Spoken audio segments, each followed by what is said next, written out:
Hi everyone, and welcome back to our second live Facebook video. I'm Zara and this is Dan. So I've got Dan with me today because he's an exercise physiologist at the clinic, the LifeShape clinic, and we both work together. I'm one of the dietitians. Today I've got Dan here because I want to talk a bit more about exercise and staying fit over Christmas. So I guess first and foremost is really just planning in your exercise, isn't it? So, you know, what are your hot tips on planning in exercise over this busy period? I think just to start off with, you probably think about your week, that crunch period around Christmas where there's a lot of family, a lot of gatherings, and just think what days, what times can actually do some exercise.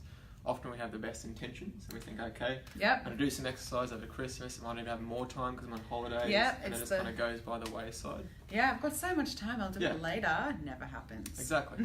So have a look at your diary, you know, whatever your schedule is, have you plan your week and think, okay, what times can I actually do it? And what would actually be convenient to do in those times as well. Yeah. So we don't have an hour to, you know, I don't know, sprint up a hill like maybe Zara does, then maybe just got 10 minutes to do some bodyweight work at home. We'll go through a few different ideas throughout the webinar as well. Yeah, so today we're going to give you some hot tips. But yeah, definitely planning. Same with your food, like as we always talk about in our dietitian consults with my clients. It all comes down to planning and, you know, where you can fit in this exercise time and where you're going to be eating and what you're doing basically. If you're traveling, you know, account for that time as well. So yeah, it's really looking ahead at that those busy weeks and seeing what you can fit in. Awesome. So I guess like around Christmas time, there's more time with family and things. I know, you know, I've got a younger brother and lots of younger cousins, and they all love, you know, kicking around the footy, playing cricket. We sometimes have beach Christmas versus farm Christmas, so it's always a different scene. So, I mean, is that sort of a thing you could do as well with the family to sort of stay active? Definitely. Yeah. I mean, if you can find some activities where everyone can get involved, it just means you don't have to put aside time for yourself. Like you said, like a bit of sport, maybe some backyard cricket, some soccer on the beach. If you go for a swim, swimming's a great exercise. Walks are always a good one as well. Go for a bush walk. Easy, Walk on the beach, walk around the suburbs. Just a good way to keep everyone active. I think it's just looking for that opportunity of where you can take that time to be active and with family as well. It's nice. And I think even in like, you know, your backyard in your own space as well, like if you've got a pool or you've got some space to, you know, set up some cricket and stuff, I think that'll be an easy way to do it. What about if you're sort of not in your own space, or you're, you know, traveling around, or I don't know, not in your normal groove, you don't have your gym membership or something, you know your 6 a.m. class is not on anymore. Oh well, can't do it. I mean, with exercise, it is just planned physical activity. So if you don't have your normal tools at your disposal, you can still always do something, even just have yourself, your body weight. Absolutely. So body weight's a great one. You know, your classic things like squats, lunges, push-ups, these kind of things. Things you can do anywhere, anytime are a great go-to mode of exercise. If you can't get to your normal class, your normal gym routine, whatever it is, you can always do something. Other ones that I'd look at, I guess, more for cardio exercise, if you've got a short amount of time. So let's say, for example, Christmas Day. Zara mentioned before, that's, you know, her favourite day for exercise because there's no one around. She can get out and about. She loves cycling, running, these kind of things. There's no one on the road. You just go out there and you can cycle. Exactly. So if that's you know, if that's your bag, so to speak, you can get out there and do that. If that's not as much you think, or you don't have as much time to spend doing some classic cardio exercise, stuff at home like the body weight I was talking about. Otherwise, smaller intervals like skipping's a great one. Again, all you need is a very small piece of equipment. You could take it travelling, you know, wherever you're going. Some hill sprints, these kind of things which get a lot of bang for your buck in a small amount of time.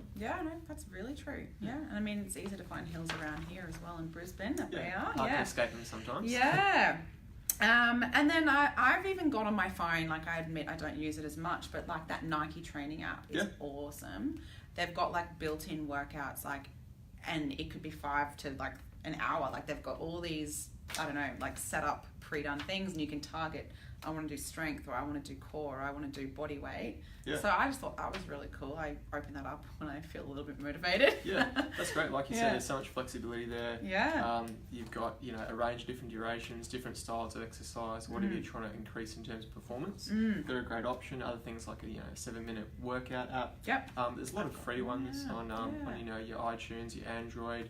Even YouTube's a great resource as well. Yeah, YouTube, Yoga, Pilates class, that kind of thing. You know, get your Jane Fonda. Yeah, that's right. Get the old DVDs or even video tapes, maybe. You know, it's all fun. Get the kids involved even. Yep. But that Nike app, we can even link you. It's a free app. I rate it. Yeah, pretty good. But yeah, I guess any questions, guys, as well, just comment below. We'll get back to you. But I'm going to put Dan to the crunch now.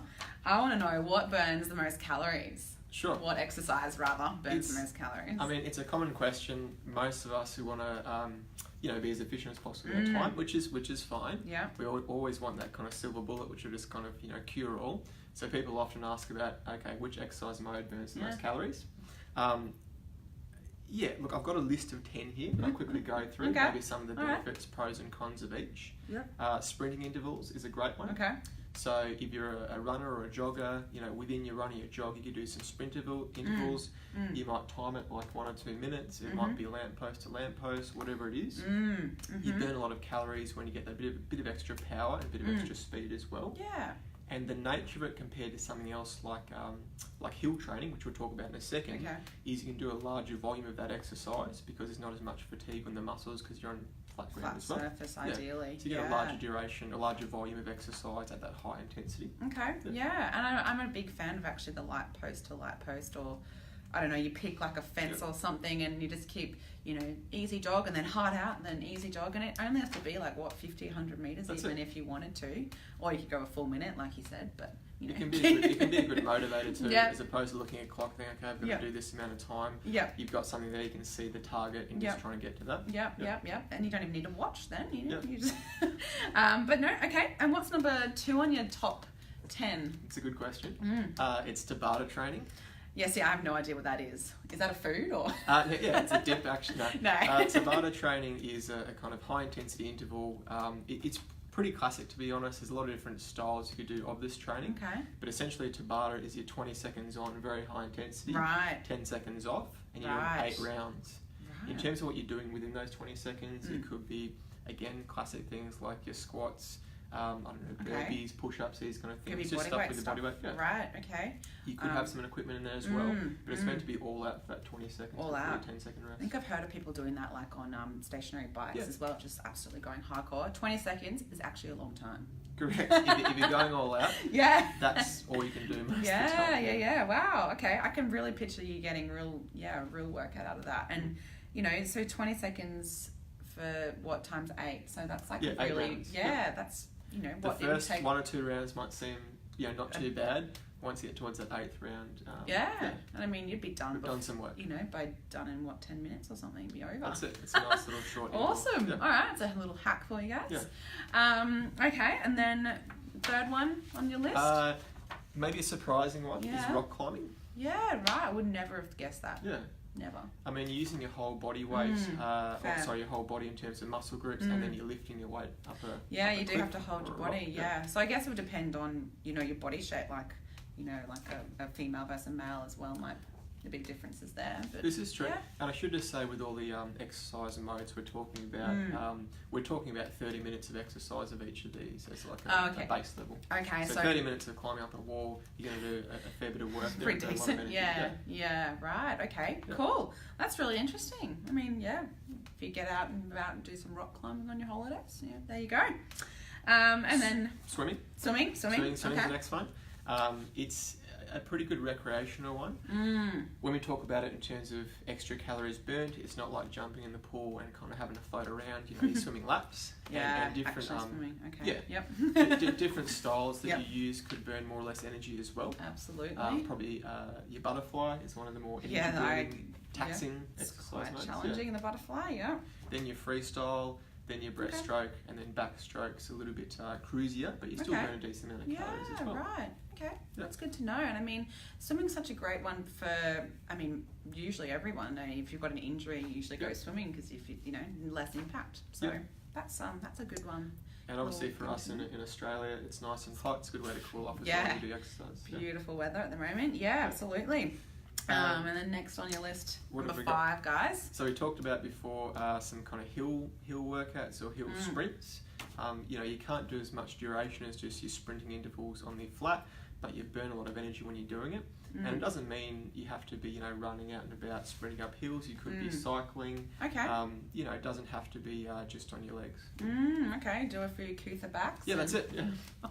Oh gosh, no, yeah, it's quite challenging if you've ever done Mount Cootha on a bicycle. So running up hills, I definitely can see that. And I mean, it's even just finding, even just a slight slope, it's going to be a bit challenging than just the flat. Yeah, you don't have to be running uphill for, 2 minutes in each interval. Yeah. It could be even just 10 seconds. Yeah. Just trying to get that hurried up more to a maximum level. Oh, cool. That's good to know. It's a good segue into running. Is obviously another great calorie burning exercise. Yep. Again, all you need is your body weight. Just get out and about. Not much else to say about It's free. Yeah. Yep. If you have no injuries, go for it. Yep. And then what's number 7 on your list? Skipping I mentioned before. I quite like skipping myself. Is a great way to get a bit of calories burned in a small amount of time. Yeah. Again, I'd normally go about it in an interval nature. Yeah. Depending on what your skipping ability is, because it can be quite a frustrating thing skipping if you don't do it regularly. Get my feet caught. Yep.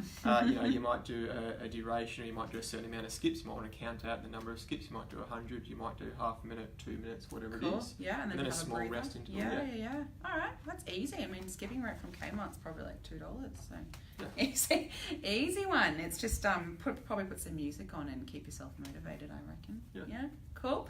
And then we're heading down, so number 8. We've got rowing. Okay. Rowing's obviously one where you need some equipment to do it. Yeah. So if you've got a rowing ergo at home, that's fantastic. You can jump on there. What I will say is get the most bang for your buck. You want to be out in the water, actually doing some rowing in a canoe or a kayak. I definitely don't do that. Yeah. But you can still obviously challenge yourself at home on the ergo as well. It's just a great whole body exercise. Use a lot of different muscle groups as well. Yeah, it is a whole body workout. We've got an ergo at my gym, so if you've got a gym membership even, that'll be one thing, is checking your gyms open over Christmas and what times. I'm lucky I've got a 24-hour access pass, so I have no excuses. But yeah, rowing, this is, I know you said 30 minutes it's in, that's what the study was sort of looking at in terms of ranking these exercises. But I mean, rowing, how would you sort of go about that? I didn't really do rowing at all in my past sporting career. Yeah, again, I would tackle it in a bit of an interval nature. Rowing 30 minutes non-stop is pretty taxing, even if you have the resistance quite low. Yeah, 30 minutes of rowing, I'd be tapped out after probably 10. Yeah, so depending on the resistance, you might do a small interval as 1 minute and then a half-minute break. You might do 5 minutes and a minute break. Yeah. You can play around with it, obviously just making sure you're comfortable with whatever you do as well. Yeah, awesome. Cool, it's a good tip.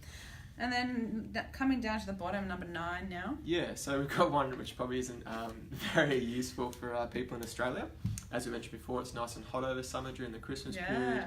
We're going to jump in the pool. If you were maybe travelling to the Northern Hemisphere, maybe you're going for a snow holiday to the States, Canada, Japan, that kind of thing. Cross-country skiing is a great calorie-burning exercise. Another kind of all-body kind of one, Yeah, so that's obviously an option only for people who are... If you're overseas skiing, you're all good.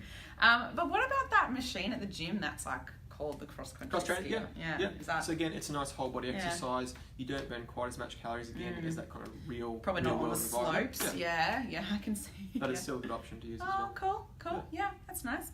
And then your last, your number 10. So we've got another classic bodyweight exercise, just burpees. Yeah. Everyone's favourite exercise. I always hear from clients. That's a death one, yeah. So people who don't know, your burpees are almost getting down to a push-up position and then jumping up into a standing position and jumping up and then back down, and you repeat that. It's like a whole body workout. Okay, that's the theme. It's like, using your whole body, isn't it? Yeah, I mean, you probably see the the common theme between all those most calorie burning exercises is that they're pretty high intensity and often an interval nature as well. Yeah, that's why I was getting a interval, have a little bit of a break and then go hard again. So that's okay. That's the top tip there. Yeah. All right. Well, I guess I want to ask you, what are you going to do over Christmas, Dan? What's your Sure. sort of plans? Yeah, I think it's good to start with me. People won't be, when they hear about what I do, they might think, okay, this guy's pretty active, he's keeping fit over Christmas, and then we can hear what Zara does, and I'll kind of pale in comparison. But for myself, I don't have 24-hour gym access. Okay. A lot of people do, which is great. It's a new thing, and it's pretty good. So if you normally go to the gym, obviously classes, they might be a little bit sparse over that Christmas period, but they often still offer some classes. Yeah, just check and ask the reception if they're still there. It's not Christmas just yet, so double check when your classes are on. But if you can't get to the gym, so for example, I'm down at my folks' place in Newcastle. Okay. Like what we've talked about, I'll do some bodyweight exercise. Cool. Just a simple thing you can do anywhere, anytime. And I love interspersing that with a bit of skipping, just get a bit of cardio in there as well. Okay. If I've got a short amount of time, I want to do just a cardio bout of exercise, I'll just do hill sprints. Yeah, really. So it's a nice go-to mode, short duration, not too much time. I'll just get up 20 minutes earlier on your Christmas day, for example, go find a hill, do 15 minutes of hill sprints, you're back, you have a shower, and you're into it as well. So you don't have to put aside too much time. Yeah, it's not spending hours and hours on your holidays. Yeah. Yeah. Cool. So I'd love to hear what you do over Okay. Christmas. What your plans are for over Christmas. Well, I was talking with Dan, that's why he's been a little bit sarcastic, but I was actually really looking forward to the first time. I'm not really travelling too much this Christmas, so I'm a keen cyclist, so I really want to do the Strava challenge that's the Festive 500. Festive 500?